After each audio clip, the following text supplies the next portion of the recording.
Sans être suisse, dans l'opulence, la richesse, mais aussi dans la cuisse. Il est arrivé à venir se fendre une partie de fesses. Et un jour, mon Dieu, il est tombé sur une déesse. Elle était dans l'eau, elle était belle, elle était en train d'acclamer, elle sortait comme ça, on oserait pouvoir venir l'accoster. Elle était belle, il fallait peut-être forcément qu'on muse, si on voulait pouvoir essayer d'accrocher cette muse. Elle était belle, on s'approche d'elle, elle ne peut pas partir, il ne comprend pas, alors sur elle il jette son désir. Il l'attrape, elle tombe à l'eau, il l'a noyée quasi aussitôt. Elle avait une jambe et un pouvoir, il a failli la tuer ce blaireau. Alors Alcibiade l'a repêché. Elle lui a dit jamais, jamais je n'accepterai que tu viennes m'épouser. Si jamais tu veux me pécho, va falloir être rigolo. Si jamais tu veux pouvoir me donner, va falloir pouvoir te réinventer. Il existe une solution d'aller quêter un grand être comme ça qui a un nom de Dieu. Tu n'oseras venir croiser sa raison tout simplement car c'est le grand, le serpent Zébulon. Merci pour la rime. C'est ridicule, je vous l'autorise, mais bon c'est comme ça, oui qui brille. Le serpent a la compétence, non sans faire des heureux ou des heureuses, d'avoir une très grande queue.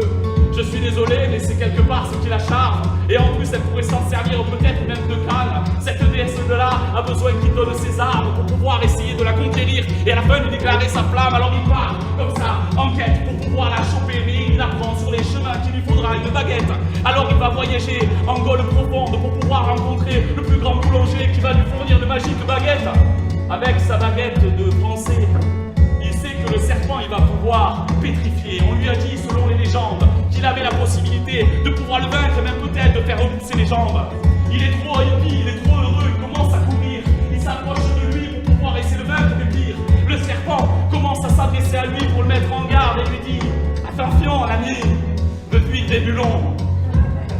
Et on m'appelle pas pour ça, pour rien. Je vais te transformer en cornichon. Je suis prêt à tout répéter. Moi, si jamais tu t'approches de moi, j'aurai pas besoin de te frapper à le visage.